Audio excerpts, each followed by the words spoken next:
'Cause you're listening to Jams and Tea. You won't see the show on your TV, so we talk about things musically.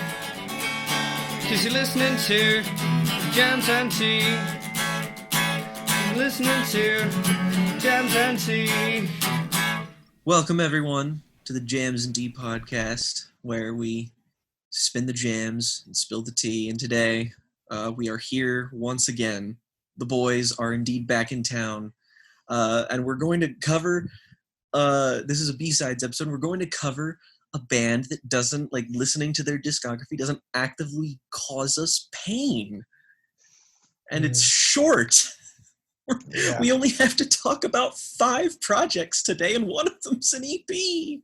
Yeah. Which, if I didn't make it clear, we're talking about the 90s and early 2000s band, the Verve, who everyone knows because of the opening track on their album Urban Hymns, Bittersweet Symphony, which I believe came to popularity in the film Cruel Intentions, if I'm remembering this right. Well, that I would point out, that's not the way that the song came to popularity. It was a big song when it came out, and it wasn't their only big song either. Like, that record had a bunch of that is true. Like, I think that I worded that improperly. It's what everyone remembers this band for, who hasn't been like nerds like us who just want to listen to all of their music. First and foremost, anyway, that song. Their progression is interesting, and we'll talk about it, because they kind of started out as a shoegaze band in the vein of of what bands like Cocktail Twins and My Bloody Valentine were doing, and then kind of just rapidly transitioned into something. I mean, Urban Hymns is called a Britpop album, and I don't know if I agree with that. It's got too many stylistic convergences to be just Britpop, because it's I guess it is cut from a kind of similar cloth to like Oasis and I was gonna say they're Urban Hymns and Fourth, is that the last one's name? Yeah. Fourth are Oasis if they were consistently good. And everything before that is like Northern Soul, sort of a transition period, but then the EP and A Storm in Heaven are way more like My Bloody Valentine influenced. So it was weird because they transitioned fairly seamlessly into pop without making it feel like weird or sudden. It just kind of this is the logical progression of their sound. It's a really abrupt shift from Northern Soul to Urban Hymns.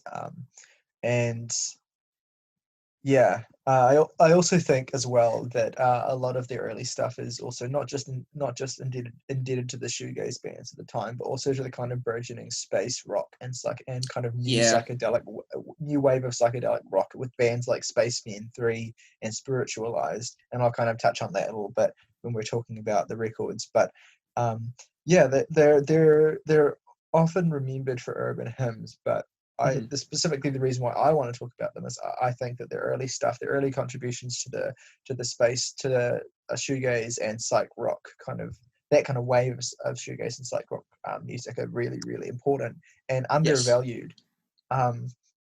This band in general is quite undervalued, I find. Like, it's just not a band you hear talked about anymore, which is a shame considering they have a incredibly consistent career. We'll discuss we'll discuss the notion of consistency as we go Fair on. enough. But this is interesting as well, because we haven't talked a lot about this band, so it might be interesting to see if we have diverging opinions on certain things, certain aspects. Yeah, that's true. Career. That's true. This should hopefully be a relatively quick episode. But it's just it's just they're such an easy band to talk about, I think, and they deserve. Especially the early stuff deserves to be attention. It deserves more attention. Like a lot of bands from this time have kind of garnered a new appreciation in the new era of kind of streaming, and where lots of young people are getting kind of on Twitter anyway, are getting kind of like really, really into these kind of forgotten bands or forgotten records from this kind of era. But the Verve's early stuff has yet to kind of have that shake, get that kind of revisionism. Yeah. I'd never heard of them proper until you recommended that I listen to A Storm in Heaven a few months ago. That was Yeah. my first formal introduction to them, and I was like, what Yeah. the fuck? Why haven't I heard of this before? Yeah. Yeah, totally. Yeah, and I was fortunate enough to discover this band at high school. They were introduced to me by a girlfriend, and the early stuff specifically. I mean, really, the EP Storm in Heaven and Northern Soul, and to a lesser extent Urban Hymns, but more that early stuff was incredibly kind of formative for me in terms of shaping my aesthetic preferences with regard to rock music, and just uh, learning to appreciate the textural complexity of shoegaze. Like, it's not just layering effects pedals, like and turning everything up to 11. There's a real kind of density. There's a real complexity to the music that you can, and an elegance to it that you can really unpack and you can appreciate for its uniqueness, and how much character it adds to the music. It's I think often undervalued, or we just think too much of like the wunderkinds like Kevin Shields and that kind of thing. We don't think of the people who are tempering that shoegaze sound with more you know, modern rock and pop aesthetics as well. So yeah, this should be an interesting band to discuss, I think. Oh yeah, and they deserve your attention just above all else. I think that they are a pretty universally accessible band if you are geared towards this kind of sound anyway, so they are quite easy to recommend to people. Definitely.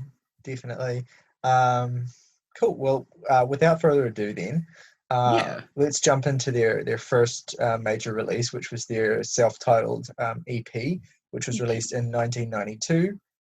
So first of all, we should very quickly lay out who the Verve are, because they're a great rock band in the sense that each one of their members has a distinct style and easily noticeable contributions to the sound.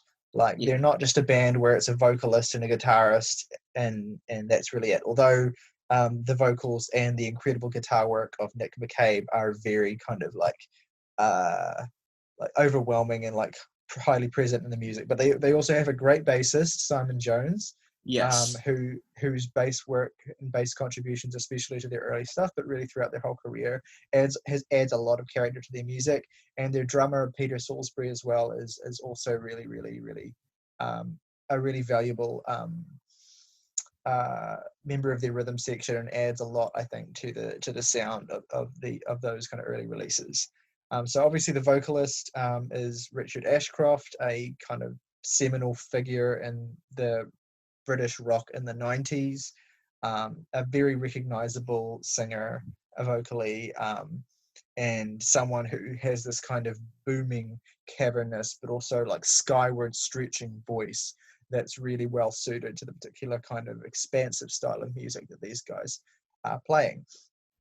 And so it's all these kind of disparate elements: the vocals of Richard Ashcroft, the incredible sonic experimentation with the guitar of Nick McCabe, and then the bass work of Simon Jones and the drumming of Peter Salisbury. It's all there. It's all laid out on the debut EP, all within the opening track, Gravity Grave, which is kind of one of the band's signature songs, I think. One of the kind of most emblematic songs of this early era, or at least one of the ones that I think of most quickly, because it is their first major song.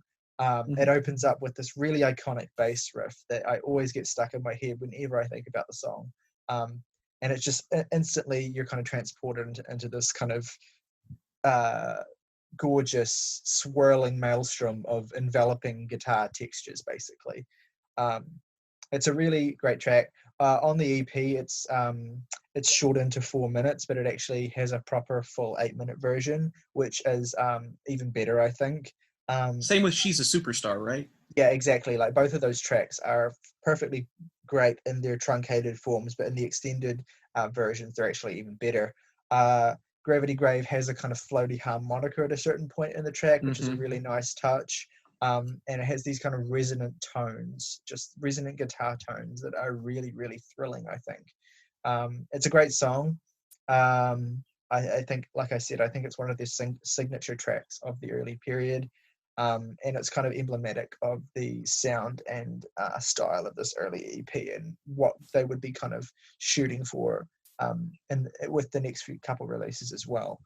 What are your general thoughts on this EP, Jake? The EP, along with their final album, Fourth, were the only two albums I had to properly introduce myself to, just because I've been, for the past few months, I've been dipping in and out of A Storm in Heaven, Northern Soul, and Urban Hymns, just because. So I was definitely anxious to go back to this, just because my favorite version of their sound is that more pure shoegaze, like that dense shoegaze sound in the first album. So I was hoping that I would get to go back to their EP and get more like that, and that's exactly what I got. I think it's also just sort of interesting that this is an EP when it's slightly north of 30 minutes long. Like, I think this is maybe like 6 minutes shorter than A Storm in Heaven. So like the actual length of the projects is quite comparable. Or I could be. Yeah, you can see why I wanted to include this in the discussion. It is the foundation that everything they do is built on. I think it's definitely like this needs to be in the canon of the band. So I do definitely understand that. And I love the EP. I think it's my second favorite project they've put out. Personally, it's very holistic, even though it's a brief listen. You get 5 really strong, really well-formed shoegaze tracks that have a lot of instrumental variants. And I think that's the thing about this band that I like the most. It's that, with that whole shoegaze thing, it's, just like lots of bands are just like, distortion pedals, and then put some weird effects on the voice, and it's shoegaze. And, which bugs me, because I love me a great shoegaze album when you can tell it's done with like care. And pretty much every album of theirs has that on there in some form or another. There's so many things that you don't expect. It's just like you'll occasionally get strings or brass or a harmonica or a flute, and it's like it just adds a lot of really interesting sounds and textures to this type of music that I didn't anticipate getting, but still got anyway, and I'm very glad. I think this, like, it also sort of continues the trend. They always sort of end on this like monolithically big song they've got at the end. Like, I think the final track is like 15 minutes? 10 minutes. 10 minutes. Yeah. 10 minutes. It's still fairly long. Yeah. That being said, this is not a something that, unfortunately, it's not something that manages to be a strong suit later in their career, but it's an album that does not feel its length at all. Like, even for being 30 minutes, it's a very it moves by very quickly, and it's easy to pick up on all the differentiations, because like sometimes with shoegaze albums, all the tracks have a chance of running together, but the strength here, I think, is that they're very good at fully forming their sound, and they were right out of the gate. Like, it's an incredibly impressive project to start out with. Yeah, I think the reason why you can feel, for me, that it's not an album and it is an EP in spite of its length, is just because it doesn't have quite the same sweep, like quite the same progression as the next few records. Like, it just definitely feels like a taste of what's to come. Yes. Like, only 5 tracks. Yes, they're long, and I mean, they're especially long if you're listening to the version I listen to, where I just replace the short versions of Gravity Grave and She's a Superstar with the longer versions. But even still, like, it's very much like a setting the scene, kind of like exploring the sound before kind of really honing it into a more structured, refined form on A Storm in Heaven. But yeah, you've got all the basic elements that make them great here. Superb bass lines like the one on Gravity Grave, as I said, and also A Man Called Sun has a really nice bass line as well. I love the way that certain tracks here, like Endless Life, start quite tranquil and then just gradually or suddenly become violent and raging. Just the way that McCabe manipulates the sound play of his guitar and kind of just pulls you into a kind of a world of noise is really, really satisfying. the closing track, Feel, is a kind of beguiling, seductive journey through like some of the prettiest guitar tones of their whole early period, I think. And it's a real testament to McCabe's unparalleled skill, and also the band's kind of sugar sweet vision of shoegaze. That's definitely, like, you can see the kind of influence of like Cocteau Twins here, even though this is kind of more progressive and shape shifting and almost ambient than what they Psychedelic were too, doing. like intensely so. Yeah, it's kind of eschewing that pop form for something a little more exploratory. And I love the kind of enormous waves crashing ending of this track as well, and the EP as a whole, because it kind of gives a sneak peek at the kind of larger walls of sound that they'd find on the next two records, particularly a Northern Soul, which is very much a wall of sound album. But yeah, so solid EP, really enjoy it. It's not quite as good as the next two releases for me, just because I feel like it's more warming up for them. But I would still give it 8.5 out of 10. That is exactly what I gave it. So Nice. I awarded the same score. May God have mercy on its soul. But seriously, like, if you don't know what you're getting in for with this band, and you like, and since it's not a particularly long discography, this is a really good place to start, just to see where they started. And because if you like this album, you are more than likely going to enjoy the next two. So, it's a great sample. It's a great starting point. And it's just really good. I don't think that there's a track on here that I would consider substantially weaker than the others. Yeah. No, I would completely agree. I guess if I had to pick favorites, I would say Gravity Grave and She's a Superstar, just because I think those are two of the more immediate tracks on the record. But yeah. Cool. I'd say A Man Called Sun and Gravity Grave are probably my favorites. Cool. All right, well, let's move on swiftly then to A Storm in Heaven, because I want to spend a while on this album. Yeah, this album fucking rules. Yes, it does. This was the first, like you, as you've said, this was my first exposure to the Verve way back in 2012. And I will say that at the time I heard this, I had never heard anything like it.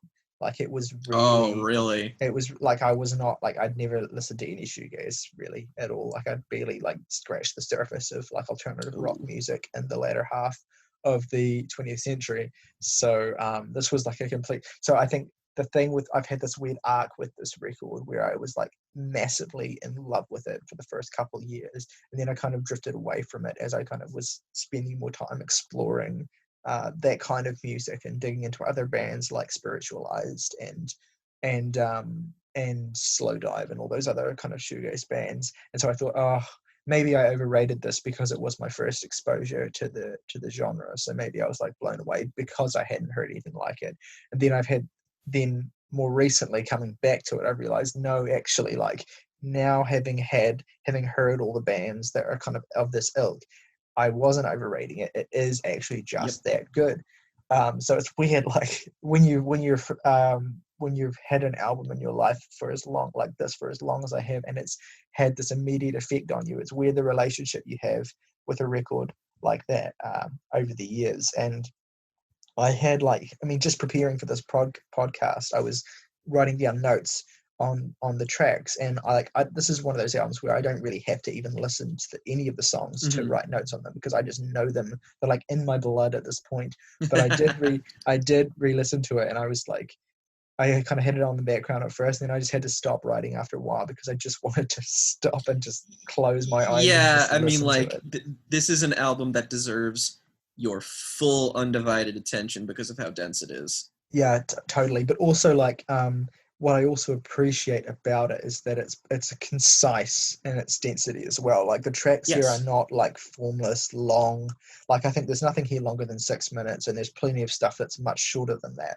And so it's a really neat, nice fusion of that kind of exploring that kind of formless guitar sound, but also keeping things reined in, and kind of trying to attach some pop structure to what they're doing. And I think that's a really kind of gives it a kind of kinetic energy, a kind of immediacy that their second record, which I love, but their second record lacks that immediacy because it's more kind of formless, more kind of overwhelming and longer, basically.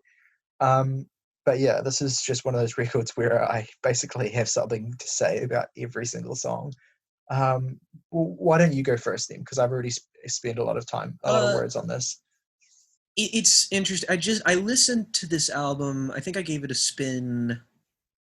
It was like, oh yeah, it was right before the COVID quarantine happened. So I was like I listened to a little bit of it one day and was just like, holy shit, this is amazing. Where has this been all my life? And then like the next couple days I have work, I just remembered every day listening to this thing at least once, just because it's like, it's less than 50 minutes, which is one of its biggest strengths, is that like so many albums like this threaten to collapse under their own weight. Sometimes the songs are just too long, sometimes the sound is just too overwhelming, and sometimes it just sort of becomes an unholy mess, re-Oasis. But here it's so tight. Like the only track that goes longer than 6 minutes, I believe, is Butterfly, and that's like 6:40 or whatever. Yeah. And I just remembered, like, I think it took me a while to get into shoegaze, just because the music itself, I had always listened to things with a shoegaze tint. Like my first exposure to the genre was really more of the shoegazy Deftones albums, like Saturday Night Wrist or Gore. And I liked that sound, and I didn't get into it later until I first listened to MBV by My Bloody Valentine.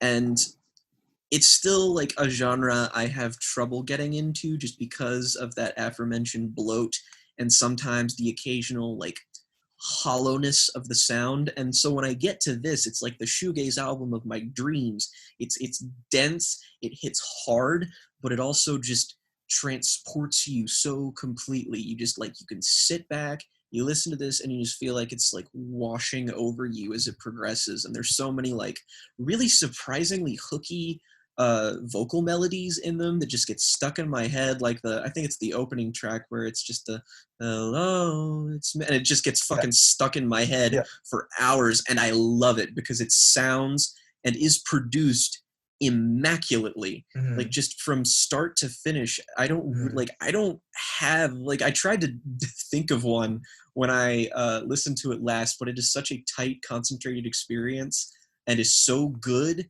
at what it is achieving. I just don't have a complaint with it.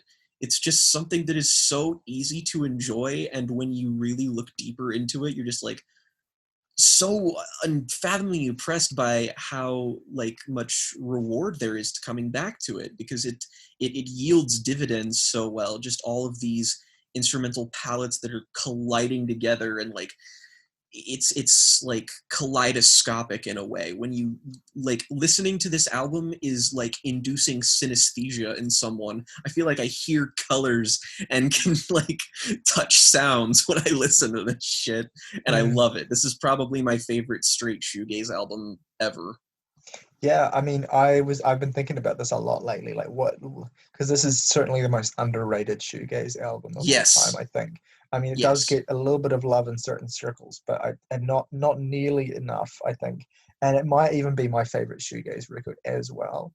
Like I'd really have to like think about that, but it seems like the one moment that's certainly the one that I have the most personal connection to, and the one that I know the best, that know the most well.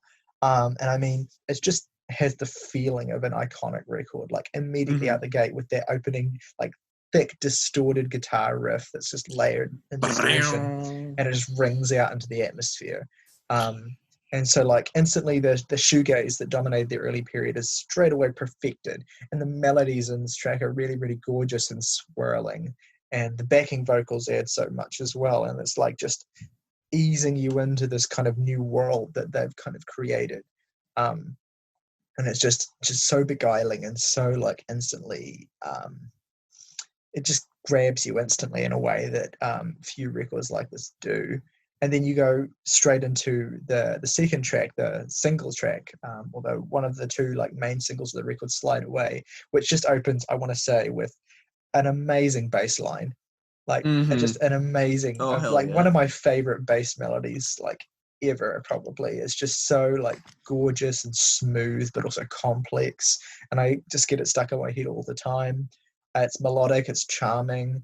It's a great choice for a second track on the record because it's a kind of toning down a little bit of the noise of the first track, but still kind of a continuation of that sound in a lot of ways. And like It's super multifaceted. yeah, definitely.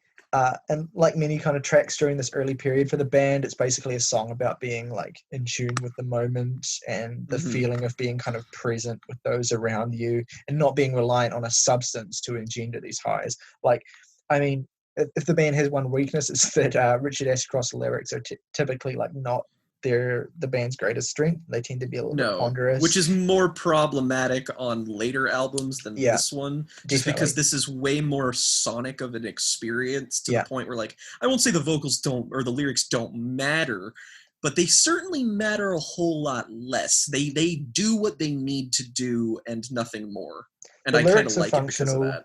The lyrics are Yes, functional, although there are some tracks on which they're really, really good that we'll get to. yeah, But it's more a kind of, I think, about Ashcroft's vocal presence and like his yes. talent for finding really good vocal melodies that complement what's going on around him.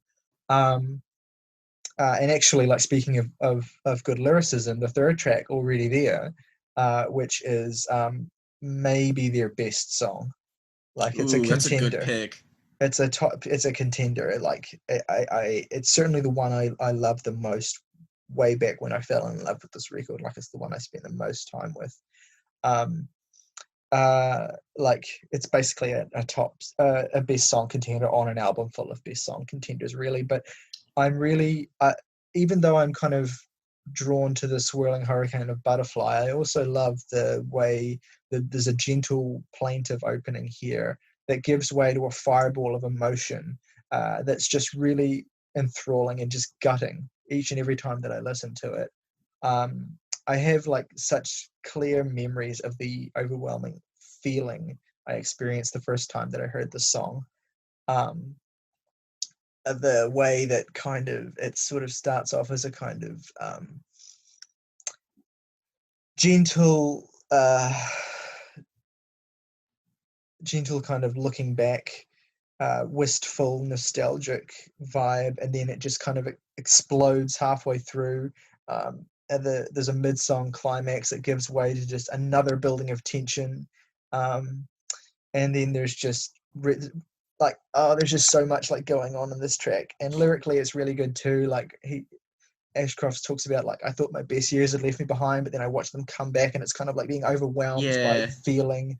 Um, viewing time fourth dimensionally yeah, like almost. in a weird sense, I guess it is that. And I also want to shout out. There's a really gorgeous. This is just a subtle detail that comes from like knowing the record so well. But there's a really gorgeous resonant guitar tone that rings out just after he sings the line, "I'll be hearing music till the day I die," and that little tone that just rings out like it's a little. It's not little, like it's perfectly audible, but it's like a note that McCabe just like shreds into the atmosphere after he says that, and that's my favorite moment in their entire discography. Yeah, this is a perfect song. um, what do you think? Like I've kind of I talked through these first three songs, but No, what are your I mean, thoughts? it's really great to see someone who is that familiar with the record because honestly, it's like it is still a record I am processing and falling in love with just because I've only had it with me for a couple of months. Yeah. But that being said, I think the thing that elevates this album for me on at least a song by song basis is the immaculate structure of every song. Like how you talked about how it sort of maintains this energy and then it sort of crescendos and expands and then it moves into this other movement. And it's like every single song is that way. It does so, and it's like the sound can feel formless and overwhelming, but the directions that it goes are so specific and purposeful and intentful, especially on some of the longer songs like Butterfly and Already There.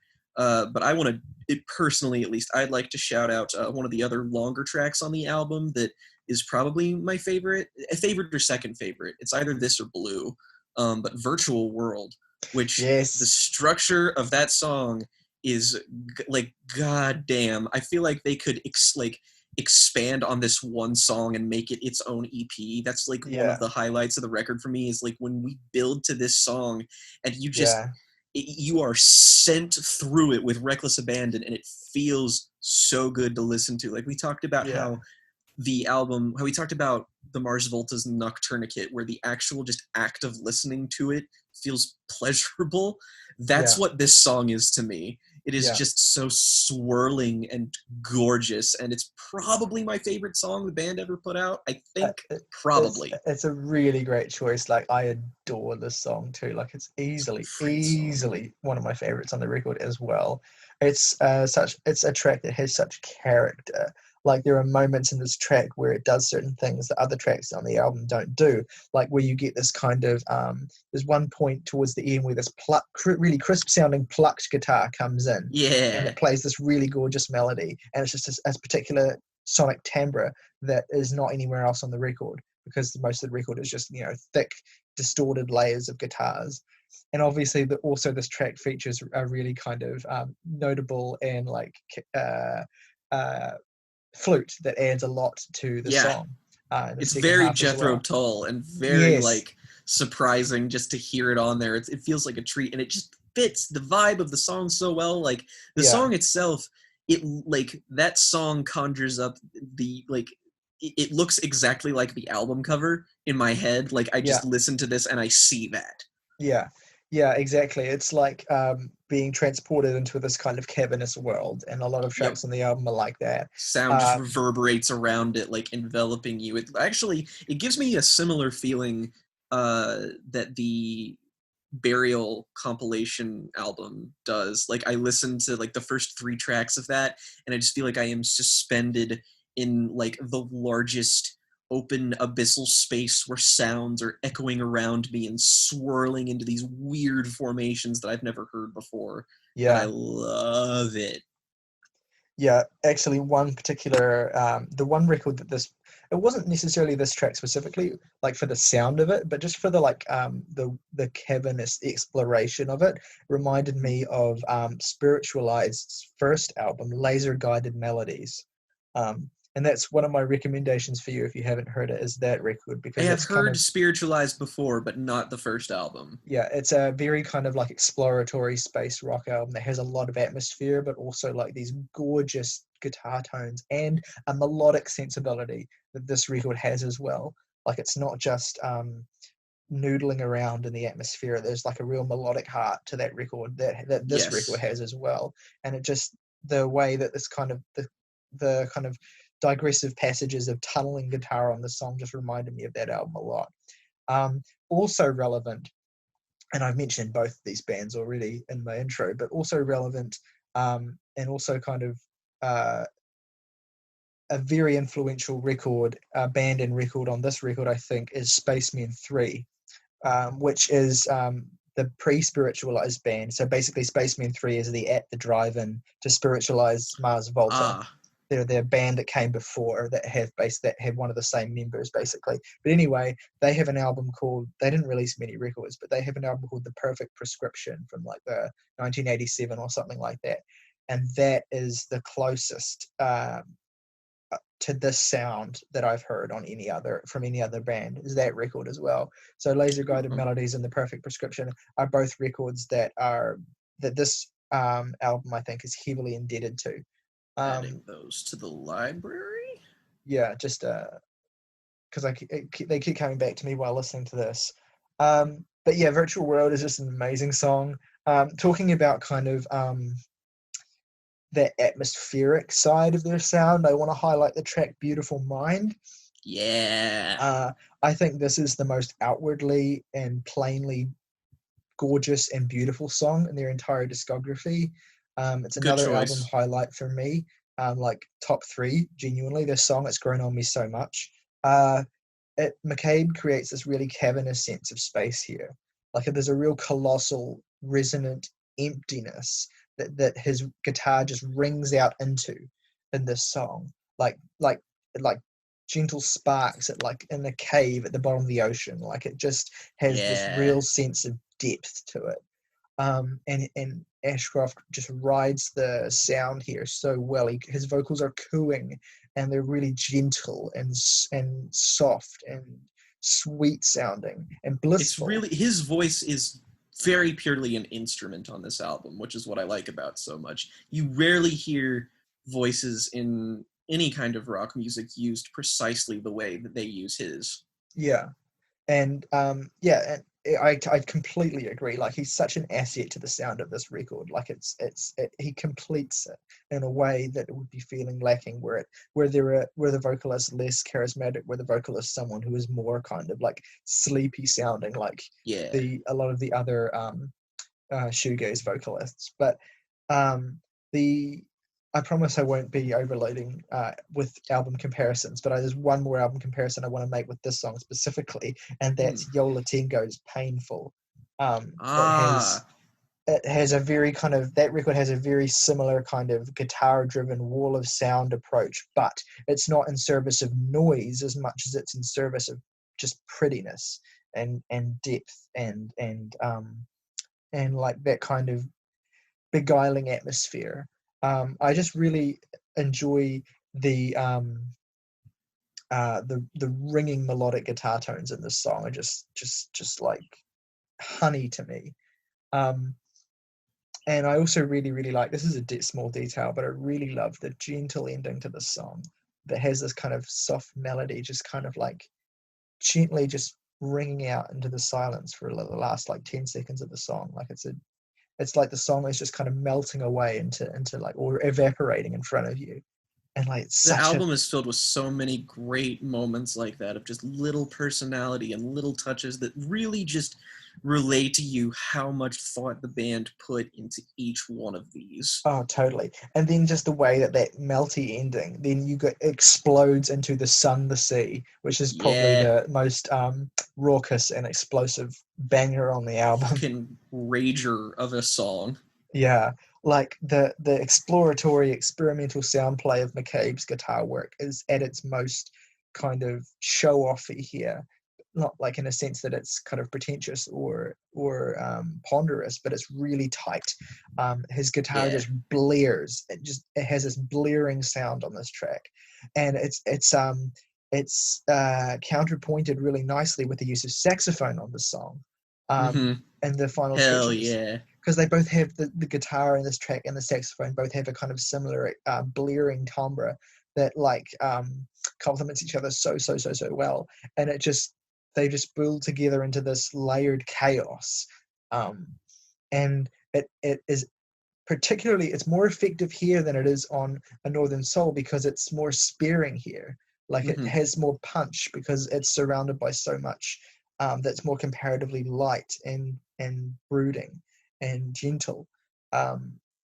It doesn't just feel tacked on either to add that sonic depth. It really has its own kind of character, this track. I love it to pieces. Like I love the way the record is paced so well to kind of shift through these kind of different modes of sound within their style. Like it's it's one of those albums that like if you sequenced it any differently, I would immediately like recoil and be like, no, it's supposed to be like this. It would be so odd. Yeah. And then you have like the other big single of the record, Blue. And I like at this point as well in the second half of the record that you get a few kind of shorter songs that kind of just keep the pace a little more brisk. And you said this was one of your favorite tracks, so I'll let you kind of like talk about it for a bit if you want. Well, I mean, the best thing about it is that it's like, it's a bit more brief than the other ones, even like comparatively speaking, because like it's not an album that has many particularly long songs, but it's like, it's 3 minutes long. And I think the best way to describe it is that it is controlled chaos, and it feels so, again, actively pleasurable to like just kind of sit back and listen to. Like I feel like a lot of the songs, this one in particular on the back half, like and not just because on what the hell is it called, The Sun and the Sea, like the saxophone is that the back half of this album, it's sort of progressed to a point where it reminds me of jazz, where it reminds me of like psychedelia and like jazz fusion. Like there's just so many intersecting sounds, and I feel like almost all of them appear on Blue, but it's like it's not a mess. It's very focused, it's very intentful, and it pulls you in and just throws you immediately at the very end straight into Butterfly. Yeah. And it just like it's a song that is so perfectly placed between the song that comes before it and the song that comes after it to make it this really memorable, like not a suite, but it feels like it contributes so beautifully to the holistic nature of the album. It picks up the pace at just the right point as well. Yep. It's actually, I'm glad that you love it. It's probably one of my less favorite ones on the record, just because I'm not a big one of them fan. has to be. I'm just not a big fan of the reversed sweeping sounds that kind of clip through this track. Like, really bugs me for some reason. It's very aggressive. It is a really aggressive, but that's just a nitpick, because then you get into Butterfly, which is the the piece de resistance, the climax of the record, and the instrumentally the absolute peak of McCabe's sonic experimentation, and just a totally virtuosic display of the possibilities of the shoegaze sound to evoke massiveness within the refined context of a rock song. It has a straightforward structure, despite being one of the longer tracks on the record. But it has, like, I've like listened to this track so many times, and I've tried to describe like how it sounds to me and the effect that it has on me. But it's just these scraping, lurching guitar melodies. This kind of, it just sounds like it's stuttering almost, and it's kind of pushing in and then receding in stuttering echoes. It's really twisted and mangled sounding. And it's also like the way that the guitar tones on this kind of interact with Ashcroft's vocals as well. Like at times they kind of lift him up, like push him upwards, and then they kind of push him crushing downwards as well. It's like being in a violent ocean storm, like you're being just thrown around in a tiny storm in vessel, heaven, one might say. Yeah, exactly. Like, but it's like this specifically gives me the feeling of being like at sea or something, or being like there's surrounded a momentum to it. You're being dragged. Yeah, oppressed by some kind of force that you just have to surrender to, basically. Yeah, there's a struggle happening in it. Definitely, and then that's actually a great way of putting it. It is a track that sounds like a kind of a struggle. And then that is, I think, that idea, that feeling, I think, is added to when the saxophone comes back in this track. Yeah. It's less ceremoniously used than it is in The Sun to Sea, but it's no less effective. Shout out also to the bass in this track, which just provides a really thick beat. It's really easy to overlook. In fact, I did overlook it for a while in this track, but it gives a really kind of thick bed for the cascading, roaring guitars. The bass is the unsung hero of this whole album. Oh, totally. It carries these songs so flawlessly. Totally. There's so many great bass lines here, but just the thickness of it, like the way that it's mixed is so perfect. It's never overwhelming, but it just gives so much depth to it. And I love the way that my favorite aspect of this track with the saxophone is the way that towards the end of the track, it's almost like the saxophone and the guitar are dueling together. Like there's some kind of great battle that's going on between two kind of titanic gods, basically. And like this guitar and the saxophone are going back and forth. They're pushing and pulling at each other. And eventually, like towards the end of the track, they're both kind of like just staggering away, like bleeding, howling, like sounding genuinely physically anguished, like there's real pain. Like I'm obviously like reading a lot into the sound of this track, but there's so much going on. It's just because it's so dense, you can glean so much from it, because I don't know, there's something about this band in particular, at least in these early stages, where it's like they are such a direct refutation of the sort of shoegaze, stereotype of just the, distortion pedals, it sounds big, it's hollow, like second chord, third chord. Exactly. It's just like, it's just like, wow, didn't know I was listening to doom metal. Cool.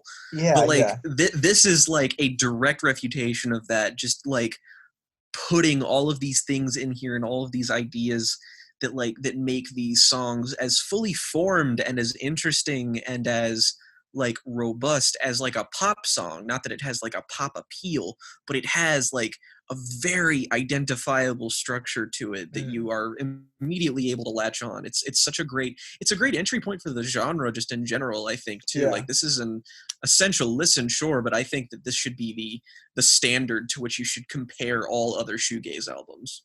Yeah, I think another band as well from my childhood that were doing a very similar thing at the same time in terms of taking these kind of weird, inaccessible, psychedelic, noisy guitar like approaches to guitar playing and then kind of fusing them into the pop framework is Primal Scream, who were doing kind of very similar things around this time.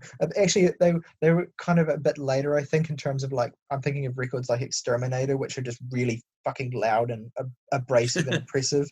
But even with their very famous record Screamadelica, which came out a few years before this, they were doing kind of similar things. I think had a similar kind of approach to complicating pop music with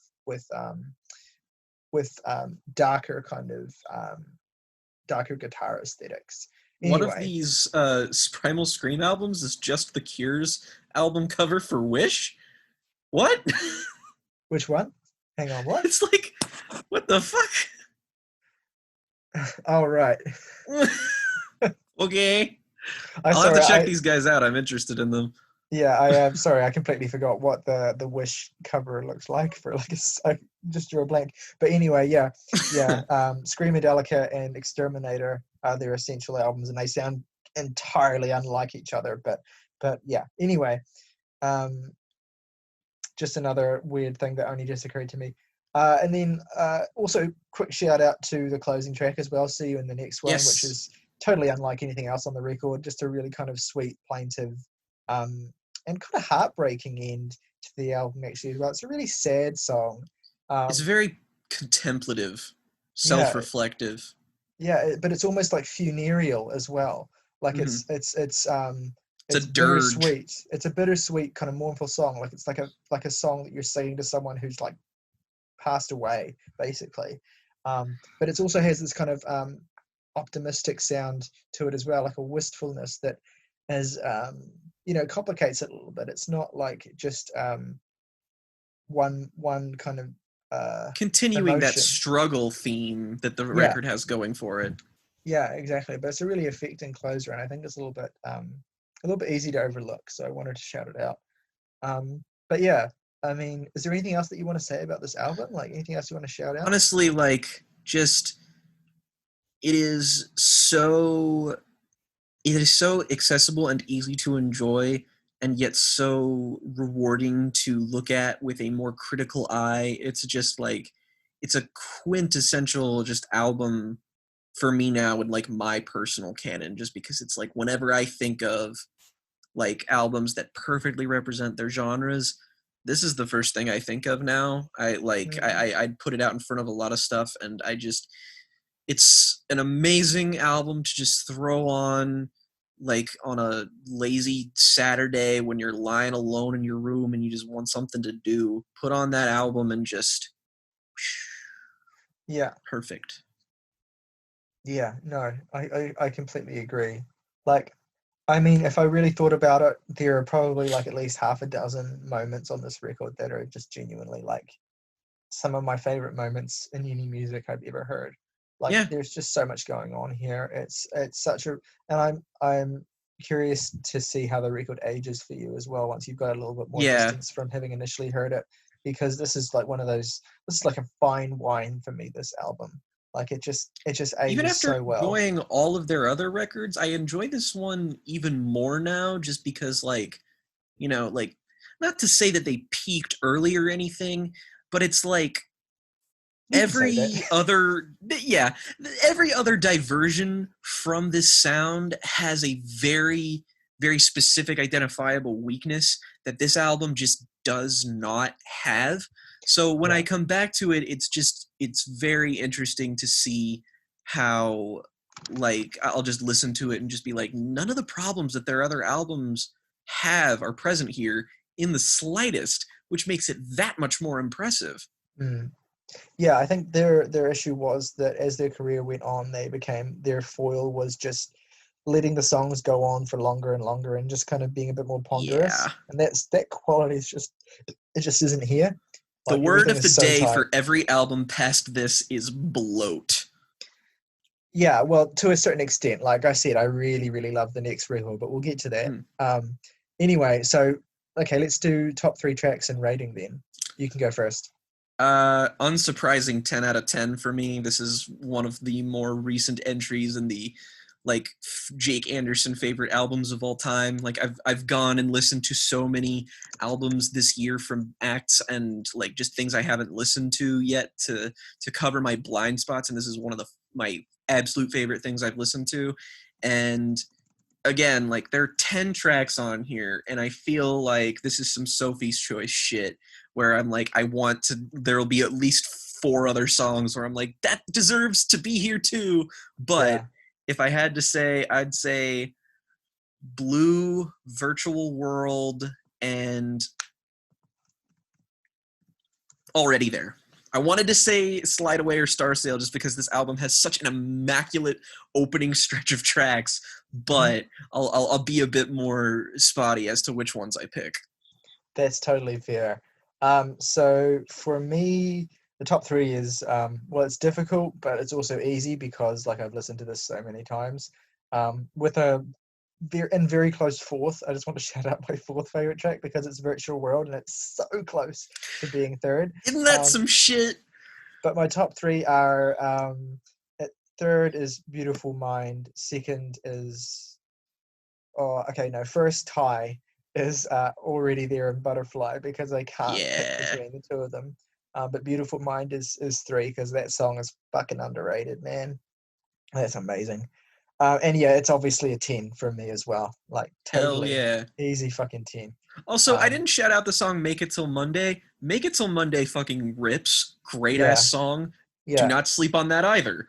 Yeah, it's gorgeous. It's another song where it's just kind of like you're overwhelmed by the tones of the track. It's kind of like got a swirling quality that just kind of like just wraps you up. It's really great. Oh yeah. Yeah. All right. That okay. was 1993. That was 93, which means the next record on our list would be their follow-up, A Northern Soul, which came out 2 years later in 1995. Yes. And just for people who, might not know, like in music circles at least, their debut EP has a 4.3 on Sputnik Music, which is incredible for an EP. And A Storm in Heaven has a 4.2. So it is like, it doesn't have as many votes as lots of classic albums, but it has the score of one. And moving on to A Northern Soul, we have a solid 4 out of 5. So this sort of continues the trend of the band managing to maintain a solid audience as they progress their sound. Yeah, and I'll just shout out the ratings on Rate Your Music as well because they have a lot more ratings there than they do on Sputnik. So the first EP has a 3.82 from like 1,200 ratings, and the first album has a 3.63 from 3,000 ratings, and this one has a 3.53. So they're consistently solidly rated, but also underrated, like considerably underrated. But anyway, A Northern Soul, 1995. Okay, so I have had a stormy relationship with this record over the years because, as I said, I have too over the past few months. Because as I should make clear, although I'm sure it was clear from my initial intro, when I discovered this band in 2012 and fell in love with Storm in Heaven, it wasn't just that record I listened to. I listened to their first 3, and then eventually I listened to 4th as well. But I spent basically an equal amount of time with all the first 3 records and the EP, so I know them all about as well as each other. But yeah, this record is definitely an expansion on the sound of the first record. It's a development. It's pushing it forward in terms of like specifically for Nick McCabe. It's expanding and trying to make the sound of his guitar even more colossal than it was on the first record. And you get that straight away in the opening track, A New Decade. You get this really booming, thunderous intro, and immediately you can tell you're in for a record that's more ambitious than the first one. But in a lot of ways, it's quite similar to the first album, just with everything kind of turned up to 11. And that's kind of continues through the big single, one of the record's big singles, This Is Music. I mean, it's no slide away, but in terms of second track single slots, it's perfectly representative of the record it's on. It has these real gorgeous kind of cascading riffs that fuzz away at the center of the track. It's pretty good. What are your initial thoughts on the record before I kind of just go and do every track? It's strange just because, like, I don't, like, I guess I'll just be completely upfront and say, if I have to pick a least favorite album of theirs, this is probably it for me. Wow. That being said, I know this is a contrarian stance. That being said, I have grown on it past my initial listen to it, because I had listened to A Storm in Heaven a lot. And then when I finally moved on to A Northern Soul, once I got to it, I feel like it suffers mainly from the fact that it is just not as wound tightly as A Storm in Heaven. And upon first listen, it just really threw me for a loop how the expansions on their sound, while not like bad, I do like them for the most part. It's just that sometimes they go a little too far, and sometimes there is a little bit too much going on, and I don't feel like the structure of the songs and even the pace of the album in general does not feel as tight or as focused. And just by merit of that one little flaw, it makes everything else feel slightly less effective. When I listen to this album, all I like, even though I have come around on it a lot more than I had initially, I mainly just hear a more loosely formed version of the first album. It feels more like it should be their first album, and that A Storm in Heaven should be when they perfected the formula or something. But I guess in trying to go bigger, they just sort of branched out, and it didn't yield as many dividends for me. And I do think the album is good. It begins the persistent problem their discography from this point out has with me, in that I feel like every single song they have is a minute too long. Every single one of them. And I'm just like, if you had just eased up just a tiny bit, I could fully love and appreciate this, because there's such an attempt to widen the sonic palette of this album to sound bigger, to sound heavier. And I think the focus this album has on the vocals also doesn't really do a whole lot for me, just because it's less instrumental and more sort of in the direction that they would take on Fourth and Urban Hymns.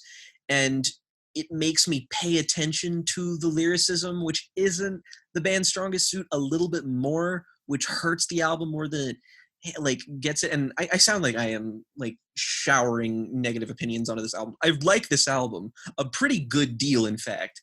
It's just that every problem this band has seems to manifest in a way I don't like on this. Right. I guess. Okay, that's fair. That's definitely a perfectly fair perspective.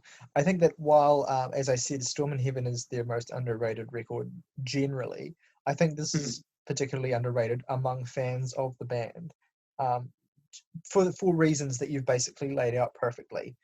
It's not as immediate as Storm in Heaven. It doesn't have the kind of catchiness of Urban Hymns. It's generally a more kind of demanding record. I think much like A Storm in Heaven, though, it's a guitar geek's dream. Like, texturally, like, this is so really varied. Impressive stuff. And I want to call out your every song being 1 minute too long thing, because I do mostly agree with that. But I think that, for example, a track like On Your Own is like a perfectly wound pop song. Like, it's a soulful ballad. Great song. It has a really memorable vocal melodies, and it has that kind of pop sensibility. The first kind of, I think, hints of that pop sensibility that looks ahead to urban hymns, basically.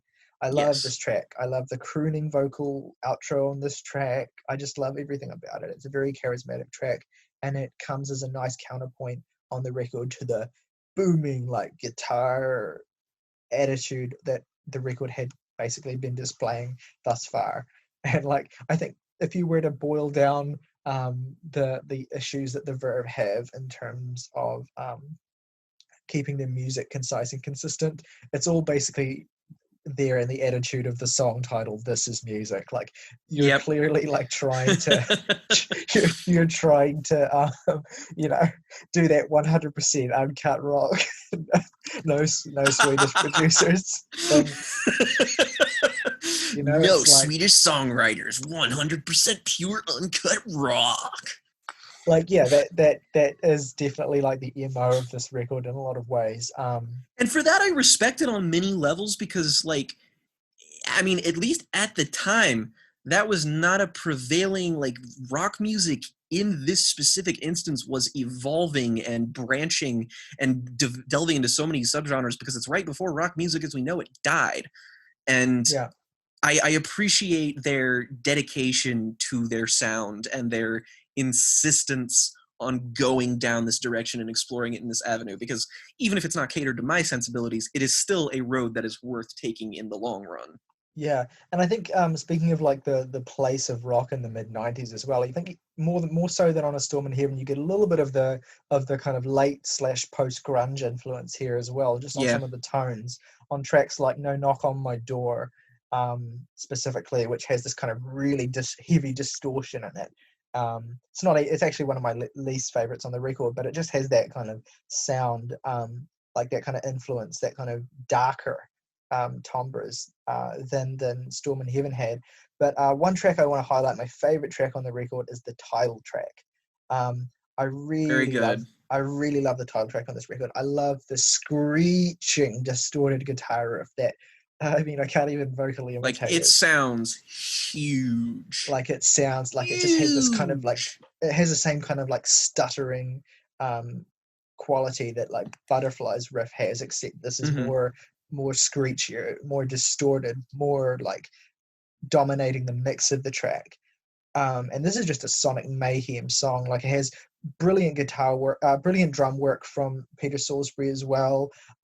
Just layers and layers and layers of massive guitars, and then you've got that thick bass underlying it as well, and just a really blaring vocal performance from Richard Ashcroft as well on this song. Like, at one point he's just basically shouting at you like, I'm gonna die alone in bed, basically, which is like, that's a sentiment. That's a fucking mood. But yeah, but just there's such a massive, like, colossal sweep to this track that pulls you along with it in a way that some of the more loosely formless guitar play tracks like Brainstorm, Interlude, and Reprise, they're less, they grab you less, and they're more about kind of just surrounding you rather than pulling you along. And I like that as well. I like those formless, vocalless, because Brainstorm, Interlude, and Reprise are both kind of are both vocal free. They have a little bit of vocal sampling on it, I think, but no lyrics. They're more just pure sound play. I really like the web of textures and sounds on these tracks, although I will admit they're tracks that take a long time, I think, to get into because they're a little more demanding. But really, once you really focus on them, there's so much like, oh my god, how did he make that sound? Like, what is that sound that I'm hearing? I really love that. I like the fact that the record ends with Reprise. It just ends with basically a 6-minute guitar solo that's just surrounded by these cool kind of like layers of effects. I respect that. I think it's a nice summary statement for the record that is like a total 180 from the previous track, from the final track on the last record. Like, I like that that difference. And when the record is more immediate as well, it hits as well, like History, another big single for the band. That's a great song.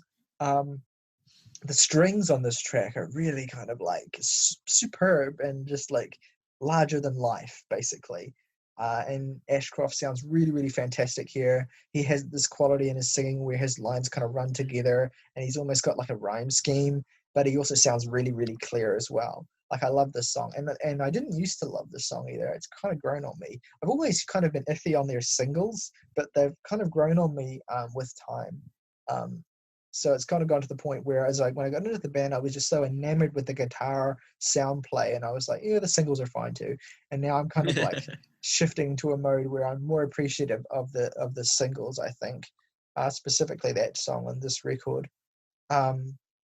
And I mean, there are other moments where the record is more contemplative. Songs like "So It Goes" and "Drive You Home." These are Drive You more. Home's probably my favorite on the album. Yeah, I love that song. It's "Drive You Home" is the softest and most conventionally pretty song on the record. Yep. It's very Beautiful Mind-esque in terms of its balladry, but you've got even more kind of pretty textures happening here, and a really sweet, just soft vocal performance. And the thing is about this track, you could argue it maybe goes on a little long, but after a while, for me, like as a person who's quite into who enjoys some slowcore music, like Red House Painters and Low, this kind of has a slowcore-esque hypnotic quality, especially the way you just have this really slow-paced guitar,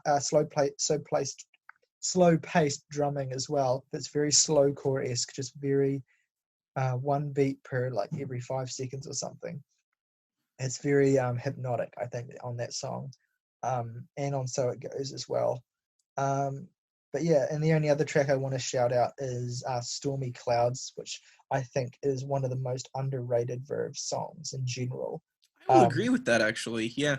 It's very much the butterfly of this record, even if it's not quite as ambitious as that track.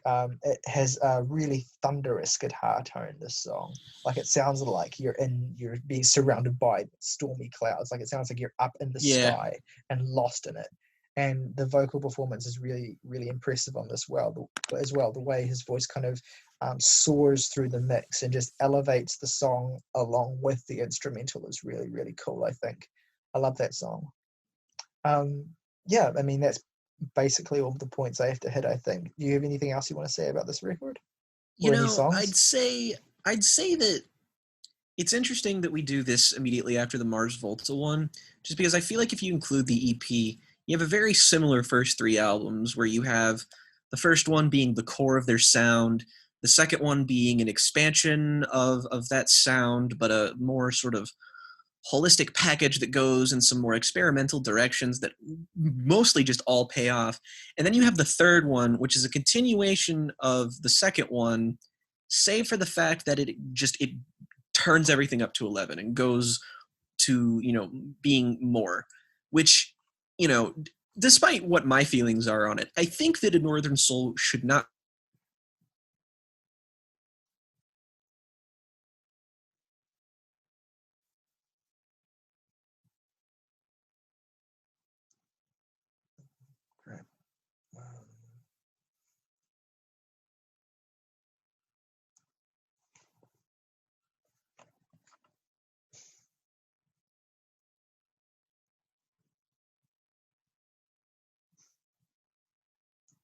I can't hear you. You've cut off for me, so I'll just have to wait for you to come back.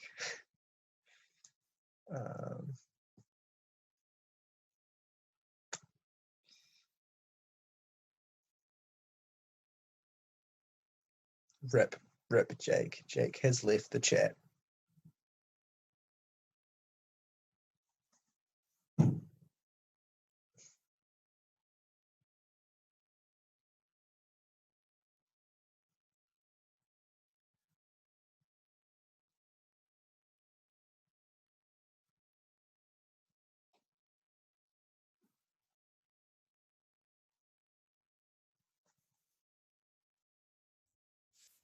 You're back. I'm back. I don't know what the fuck happened. My audio cut out. Yeah, I think I missed most of your last spiel. So really, it's honestly just that I don't think that. Oh, are you frozen? Oh no, you're not. Never mind. I don't think that A Northern Soul is a good starting point because I think it is a more intimidating and challenging record than the first album. It's longer, it's bigger, and it's just best enjoyed when you have a bit further context to what exactly they're building upon, I think. It might be a bit intimidating to go into, but that being said, it has grown on me pretty substantially just because I didn't really care for it at all when I first listened to it. But, it's got a solid groove and it's got a great track list. Like, I feel like in a lesser band's discography, this would be considered a pretty big highlight, all things considered. It's just my least favorite by merit of the fact that I enjoy the others a bit more, just because even their problems, which the final two records do have their fair share of, just impact me less there than they do here. Yeah, that's fair. I think I definitely get where you're coming from, and I'm sympathetic because it is a more demanding record, and it's just not as tightly wound as the first one, like you've already said. Yeah. So I'll go first then with my top 3 tracks and rating. I will say that my top 3 are Northern Soul, Stormy Clouds, and On Your Own. And I'll give this record an very strong 8.5. All right. I think if I had to pick 3 favorites, it would be Drive You Home, History, and either the title track or Stormy Clouds. I'm going to lean towards Stormy Clouds. And I would give it a decent 7 out of 10. It's a good album. Fair enough. Okay, and with that, we move to the king of all pivots of the 90s, basically. Boy, is it. Like, the second highest rated album they have on Sputnik. Which is highest, Storm in Heaven. Yeah, Storm in Heaven with a 4.2, Urban Hymns with a 4.1. Interesting. So this is, and on Rate Your Music, this Storm in Heaven and Urban Hymns have the exact same rating, 3.63, which is interesting. Although Urban Hymns has twice as many ratings as... that does not surprise me. This is the Verve's pop album, which it's not really an extension to say that because, I mean, like, this is basically just a bunch of pop songs filtered through their sound. Yeah, definitely. Like, can you imagine going from, like, listening to the records in sequence, going from Reprise on the last album and then Bittersweet Symphony starts? Like... Oh, wow. What a far cry. But yeah, we need to acknowledge for a second I don't know if you agree, but I want to acknowledge for a second what an immaculately constructed song Bittersweet Symphony is. Like, I fucking love Bittersweet Symphony. I think it's a great song. It's one of those songs that's just instantly a classic. Like, it's instantly landmark. Like, once you hear it in its entirety and you just take it all in, you're just like, fuck, this is popular for a reason. Damn. Yeah. And that string sample is just so iconic. Like, it has an immediacy and an emotion to it that's like, I think someone on some shit poster on Rate Your Music like said that it was like better than anything Beethoven did or something like that. Or like that it was like it had the same kind of significance or like melodic perfection is like Ode to Joy or something. And obviously that's just a ridiculous statement, but it is a really great sample. A sample from an orchestral cover of a Rolling Stones song. I don't know if you knew that. I did not know that. And apparently the producer of the Rolling Stones, the original Rolling Stones song, sued the band, and there was a big court case, and so that the Rolling Stones have been receiving royalties for this track ever since it came out. They made bank on that. Holy shit. Yeah, the band actually did not make that much money on the song because most of it, even though it was so massive, most of it went to Mick Jagger and Keith Richards. So that's funny. Yeah, they were really hurting for money. But yeah, the cool thing is if you actually listen to that with the source of that sample, like they improved upon it so like ridiculously. I was gonna say I can't imagine a different version of that little sample being better than what it is. Well, it's ironically, just because the song that sample is in is just not that great, whereas this is just one of the best songs of the 90s. It's almost unrecognizable as the same band for anything that we've heard. We need to emphasize the sharp turn that normally this is a sound that does fit them well. It's just a sound that you would expect for them to explore way later. because they go into it so hard here. And so it's like, and not to mention, just the best way I can recommend this album is it's the great third Oasis album that we never got. This is basically an Oasis album. It sounds just like their music, a little better, although if I'm being honest, this is what Be Here Now should have been. And yes, very much so, even for its problems. This album came out 1 month after Be Here Now as well. oh man, that must have buried them. They'd just be like, we got these guys now. Might as well. Well, this is the thing, is because they're clearly going. I mean, to consider, like, to think about the stylistic shift of this record, you've got to kind of take yourself into that scene, the UK music scene, like when in the waning days of Britpop, where Oasis were still like a massive and influential band, but that kind of sound had kind of peaked, and it was clear. As soon as Be Here Now came out the month before, it was clear that Britpop was over. Like that was the death knell to that whole scene. Like there's always an album that comes after the death knell that nobody looks at because of said death knell, and this is one such case. I mean, even though Blur's self-titled came out that year, and that was great, and then Blur released their best album in 1999, 13, but that was their best album because it was a notable shift away from the Britpop sound into something more alternative rock, which the indie alternative rock scene was beginning to burgeon in the late 90s. And of course, we have to remember this is the year of OK Computer as well.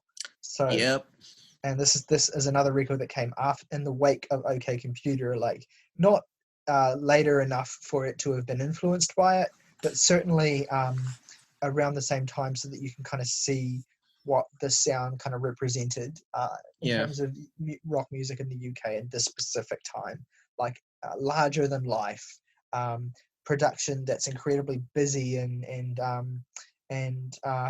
compressed, but also like enormous sounding.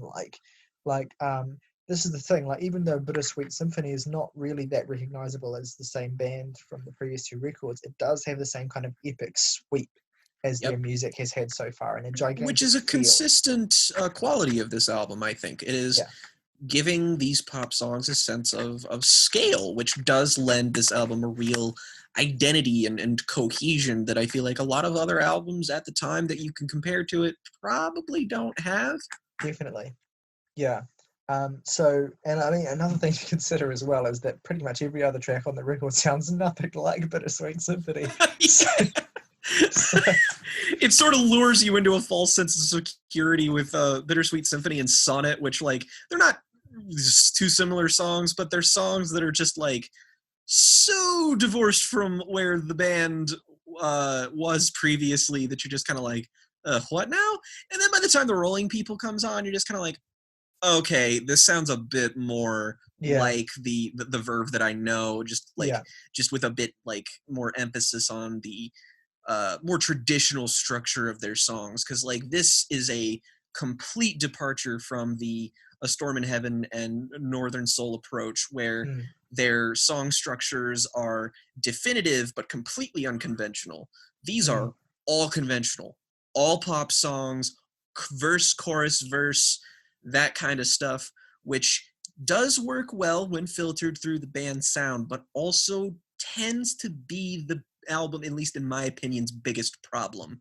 I do like this album a great deal, in fact. I'm just not as hot on it as I was initially, because the problem I mentioned earlier of each song being 1 minute too long is that it's apex here. I feel like every song on this album needs to be a minute shorter and it would be like near flawless.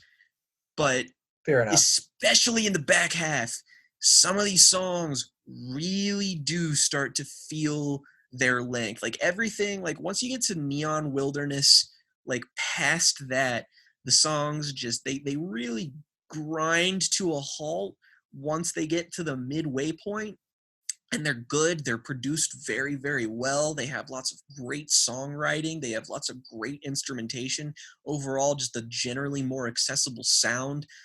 But by golly, if you're listening to this album a lot of times in a row, it can get a bit much to handle just, it just kind of makes you miss the brevity of beforehand, or at least the constantly shifting songscapes to consistently entertain and surprise you. Yeah, and I mean that's highlighted well on Lucky Man, which is a great song. Yep. Like this record has 4 major singles: Bittersweet Symphony, Sonnet, The Drugs Don't Work, and Lucky Man, and they're all great. They're like probably fantastic. my 4 favorite songs on the album, just in like an order.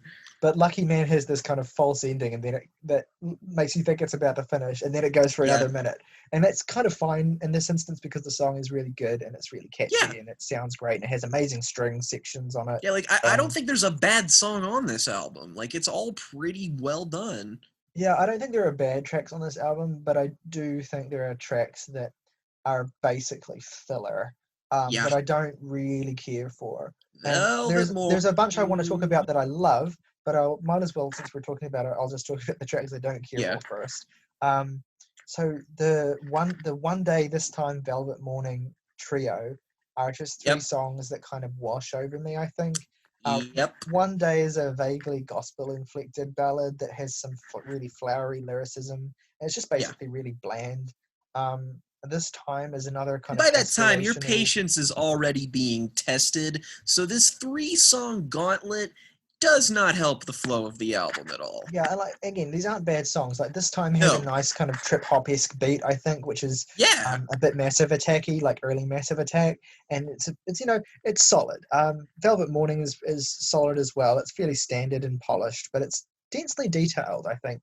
It has a fair bit of things to grab onto, and it has a nice kind of swelling climax. And I've just written on my notes, adequate. Like it's fine. I don't think it's bad at all. And I mean, Space and Time and Weeping Willow as well are just very solid rock songs that don't do much to stand out from the pack and are very solidly produced and sound really crisp. But yeah, I want to really highlight the songs I love though, because the songs that I love are really good. First 5 tracks on this record. I was just going to say the first 5 tracks compete with like any 5-track stretch from their previous albums. That was exactly what I was going to say. Yeah, and we've kind of talked Bittersweet Symphony to death, but Sonnet I think is a really great pop song. It's actually, to me,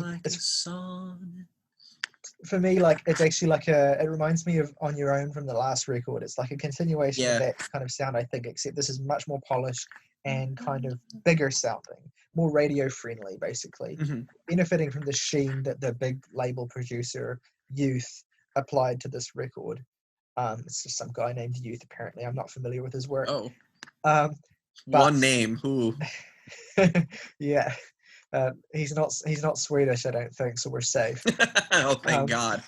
But yeah, there's much more of a focus on this record in toning down the booming guitars and toning up the epic string sections. Like there's just strings all over this record. Like it's trying to sound huge, and like for the most part, the strings do add a nice character to the songs, and they sound really great.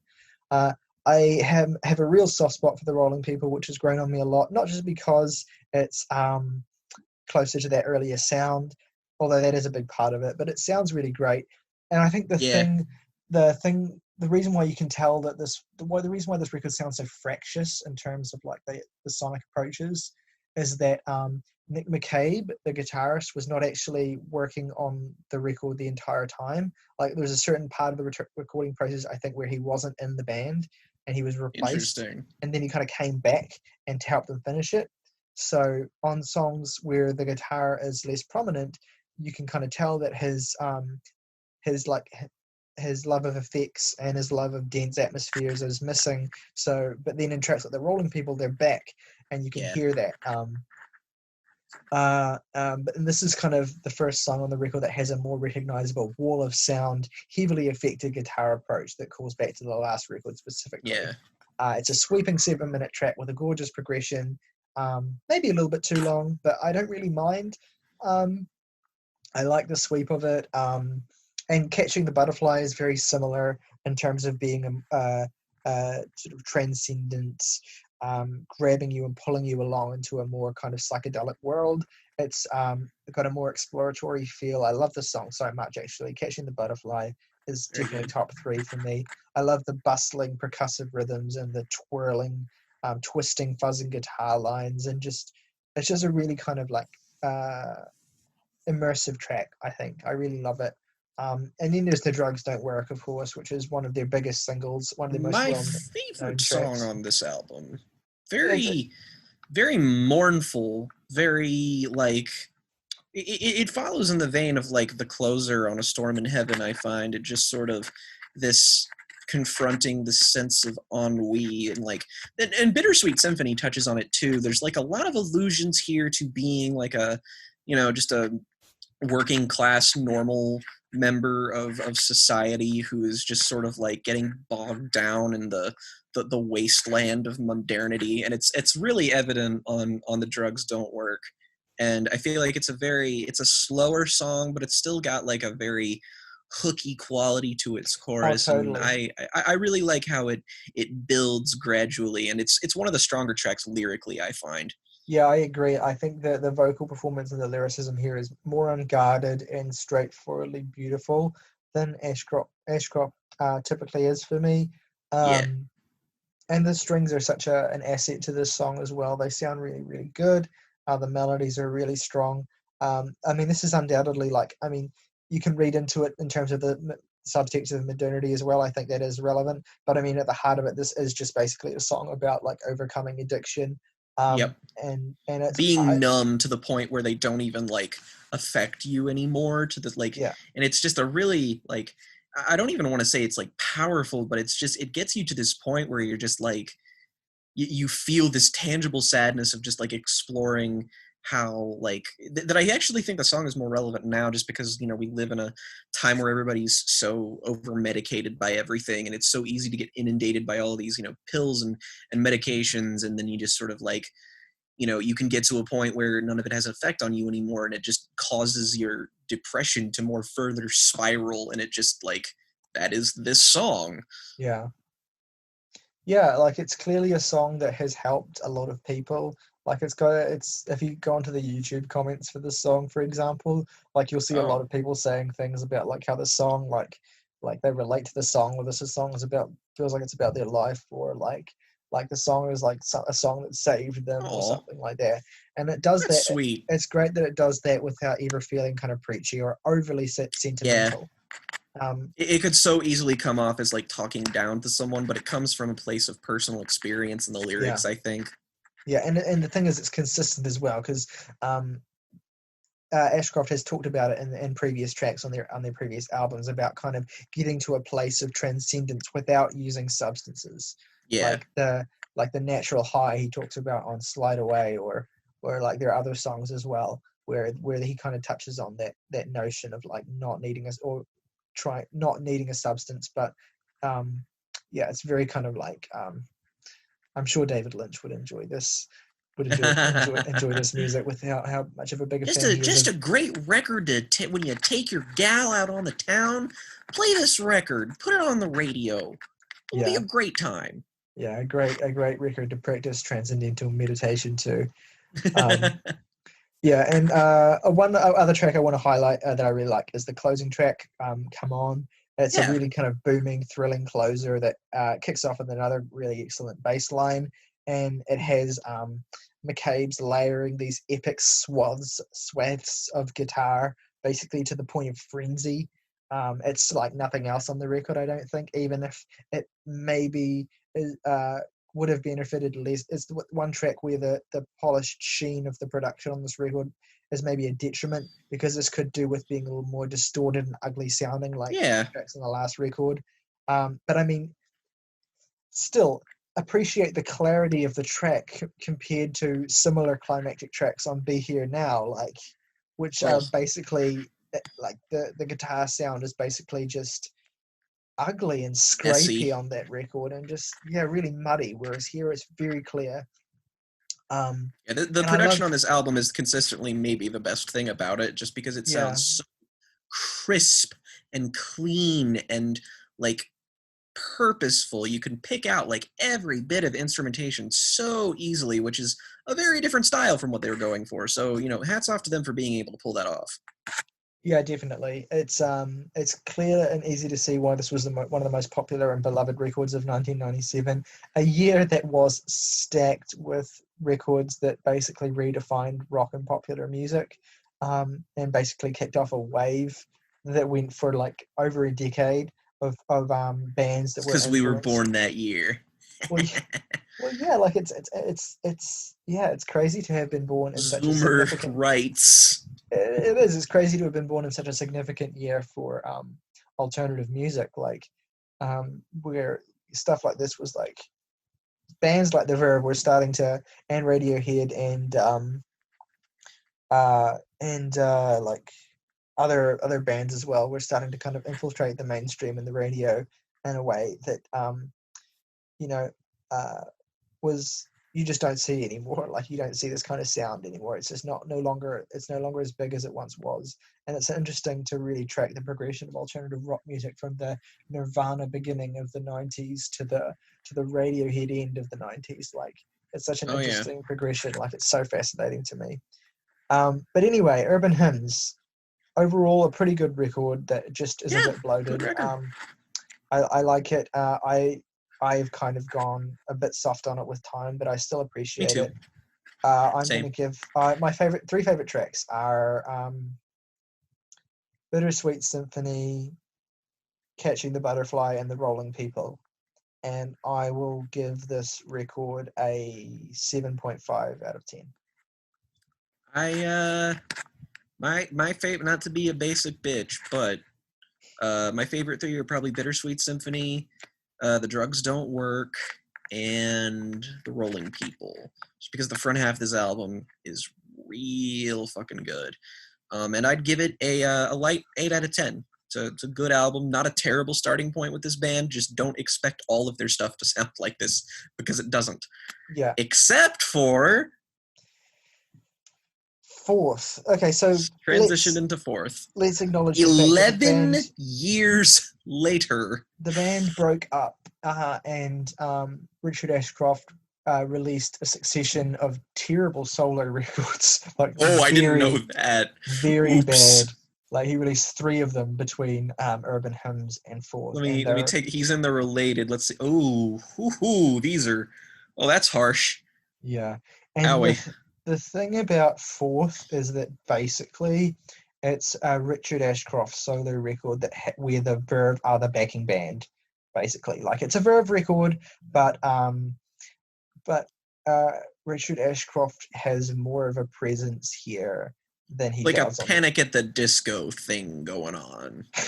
Yeah, I guess. Oh, I don't know. I just compared the Verve to Panic at the Disco. You would do I am the king of making completely logical but 100% unexpected analogies on this show. Yeah. Yeah. So, all right, Fourth. This is like I've heard this less than I've heard their other records considerably. I have too. Yeah. I used to think it was fine, but like the more I coming back to it, I kind of hate this album in a weird way. Like it's not like offensively bad at any point, but it is like just so dull. Like it's just overwhelmingly dull at times. Like there are several tracks here where I think there's not a single interesting idea at all.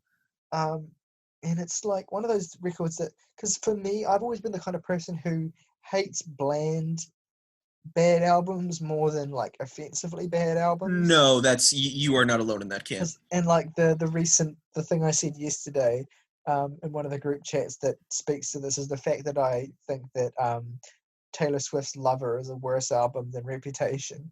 Just because it's more boring and Reputation is more consistently interesting. There's fewer attempts at like anything interesting on that record. And it's the same here. Like this is a cash grab. I don't know what prompted this reunion, but this feels so phoned in. And the thing is, there are B-sides to this record as well, tracks that didn't make the cut that and they're better. Universally better than anything on here. Wow, I did not know that.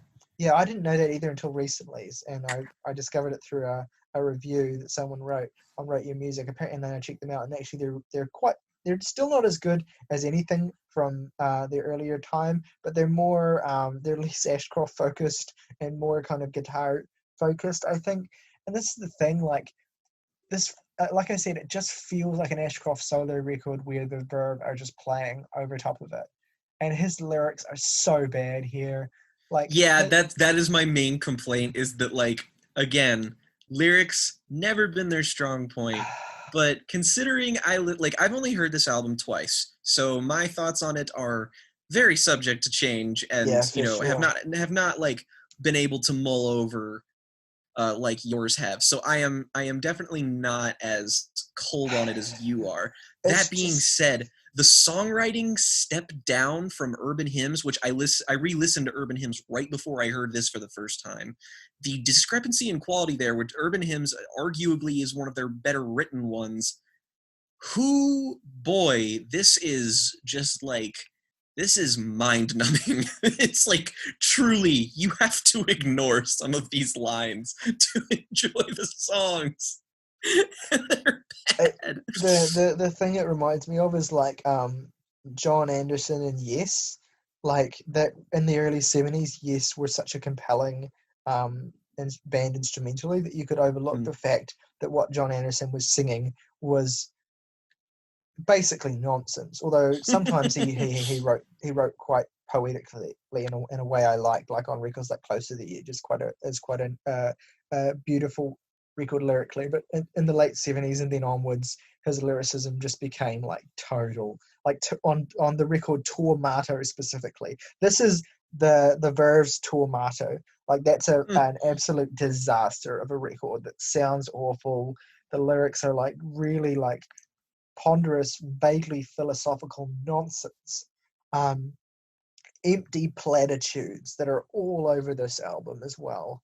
Like I can't even remember. I didn't even write any lyrics down. Maybe I should have, because I certainly can't fucking remember any of them. That's the one of the album's biggest issues, is that it is it's highly just unmemorable. Blur, exactly. It's a blur of average songs, and it just, they all kind of stick together. There was a certain point where I just stopped writing notes for the most part because there was nothing interesting to say. While you're listening to it, it's fine. It's just that when I try to remember anything about it, I draw a complete blank. Yeah, like I do think. Okay, let's start with the positives for me. There are a couple songs on here I like. I think the opener is the best track on the record. It's a rollicking return to form. They sound like they haven't aged a day on this song. I did not know about the 11-year difference between the two things, and I thought that this was like immediately after when I first heard it. Yeah. It's the atmosphere is as dense as ever. It's basically it's more like a crisper Northern Soul than a development from Urban Hymns. It's pleasant enough, like it's fine. The other track I think is alright is the closing track, Appalachian Springs. It's a solid closer, has some recognizable, pretty guitar work. It feels its length, but it's also a nice send-off to the band as well. It's a solid solo here, and Ashcroft's reasonably vocally compelling.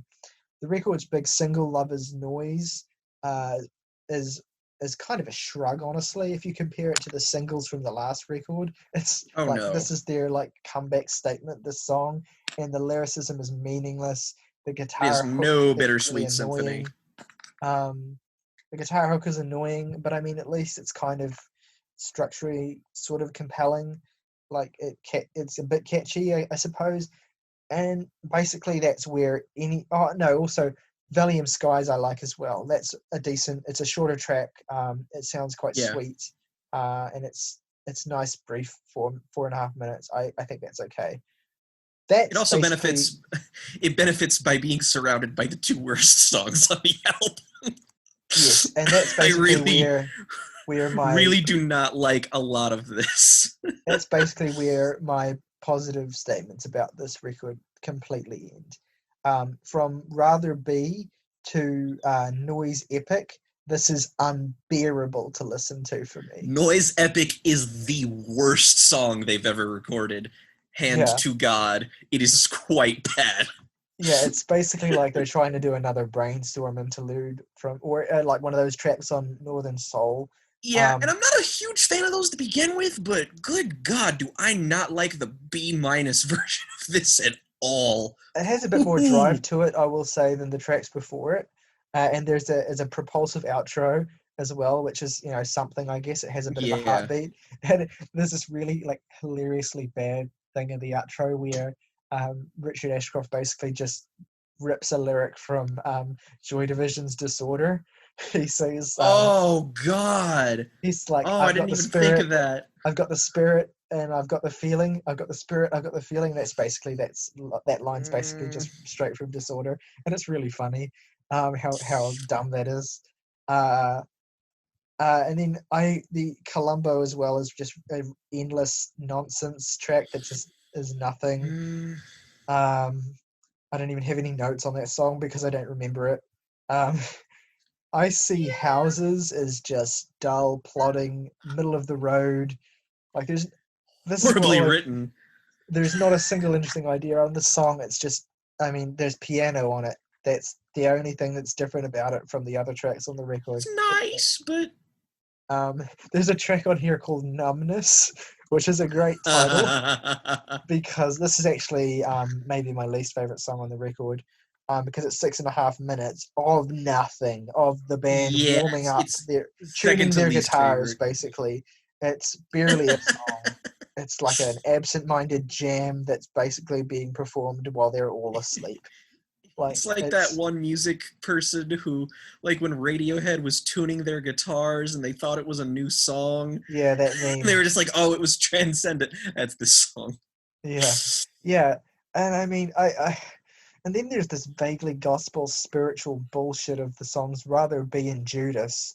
Like, Rather Be is just the most bland.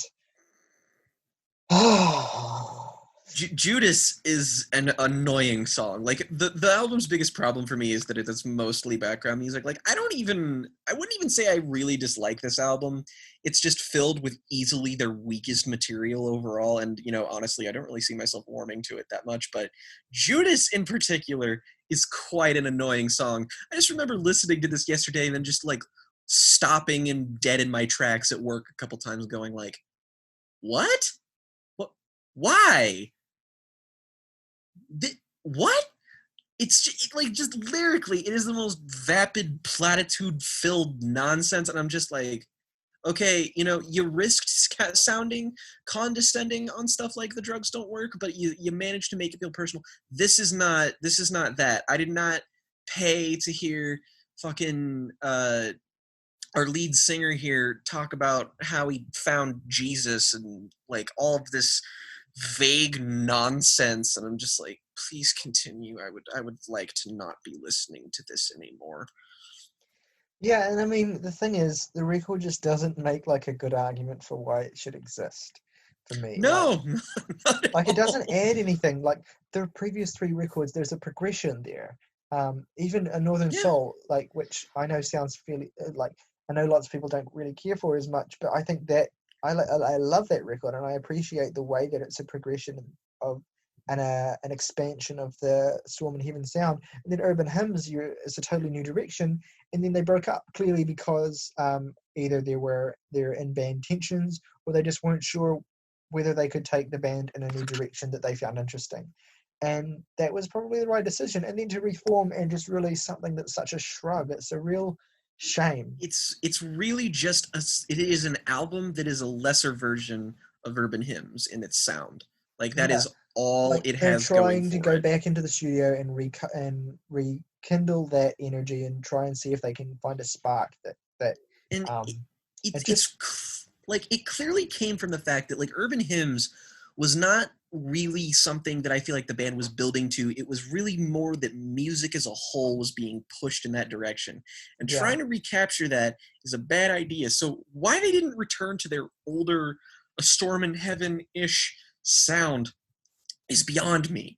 Because I really feel like they could have brought something new to the table with how far music had come since then. And then it's like the biggest problem with this record is that it's a wasted opportunity.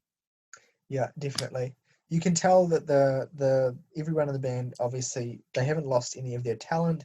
It's just that it feels No. phoned in here.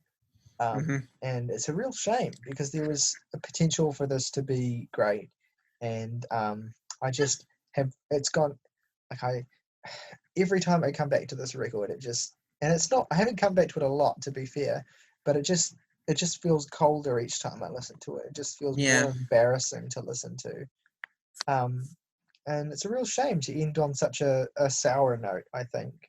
Just because this band is full of highlights, like they have been pretty seamlessly chugging along until then. And by the way, I don't know why I said A Northern Soul was my least favorite record when it's clearly this one, but I think it's mainly just because I don't really view Fourth in the context of the band. It doesn't, like, I didn't even know that it was, like, you know, mostly a solo effort just with them in name only. It's really just like, that it doesn't feel like, contextually speaking, it doesn't mean anything. I should be clear. It's not actually like, that's not how it was recorded. It's not like, that's just how it feels to me. Like, no, it does. That it just makes sense. Yeah. All right. Well, okay. Do you want to do your three favorite tracks then? 3 favorite tracks on here: Sit and Wonder, Valium Skies, and Appalachian Springs. And I would give it, I was far more kind on it upon first listen, but I'll give it a tenuous 6 out of 10, like a light 6, just because I feel like there is more good material, or at least passable material, than there is bad, but there is an active struggle of quality on this album that is like, unless you have dug deep into the other entries in this discography, you can ignore this pretty much. Yeah, no, I feel that. I mean, I pretty much agree. My 3 favorite tracks, I've pretty much already made this clear, but Sit and Wonder, Appalachian Springs, and it's a real struggle to find a third, honestly, but I'll say Lover's Noise. Actually, no, I'll say Valium Skies, because that track deserves a bit of a shout out. We have the 3 same favorites. Yeah, I just do. Not that we really had like a big chance of not having it, considering, but yeah. And I give this record a 4 out of 10. Yeah, a missed opportunity. I think when you called it a missed opportunity, I think that was perfect. A perfect summary of what it is. It's very true, and it's just like it's an unremarkable album that exists in a discography of remarkable ones. I think that every Verve album has a very distinct identity. Even the EP, which is something that served to expand, it is more than worth your time.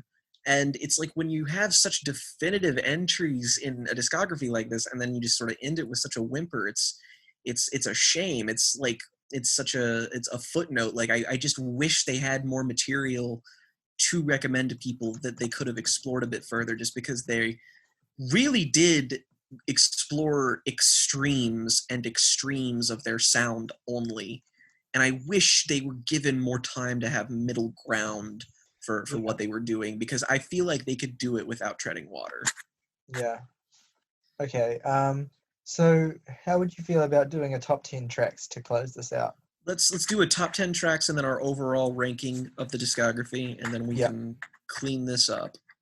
All right. Well, I already have mine, so I'll go first. Okay, if you go want. ahead and do yours. I'll look a little bit. Yeah.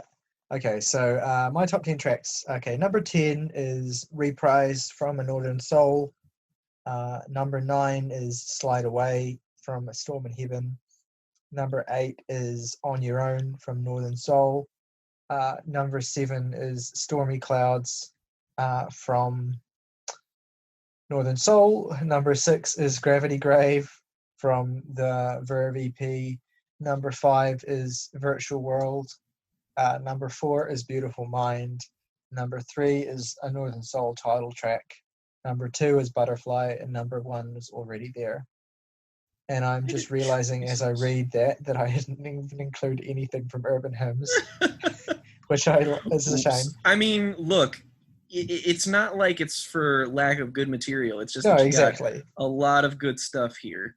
Yeah. Yeah. Let me. So that's what? That's 1, 2, 3, 4, 5 tracks from Storm in Heaven, 4 from Northern Soul, and 1 from the EP. So it's pretty clear where what my favorite part of their career is. And I can't say that I disagree in any respect. Let me see. This is not going to be super in order just That's because I'm doing this quickly, but I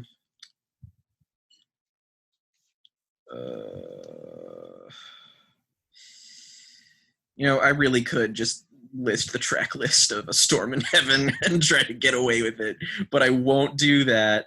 Yeah, all right. I'd say my 10. I'd say only the top 5 are in order, but my top 10 would be Butterfly, A Northern Soul, The Sun and the Sea, Sonnet, Drive You Home, The Drugs Don't Work, Already There, Gravity Grave, Bittersweet Symphony, Blue, and Virtual World.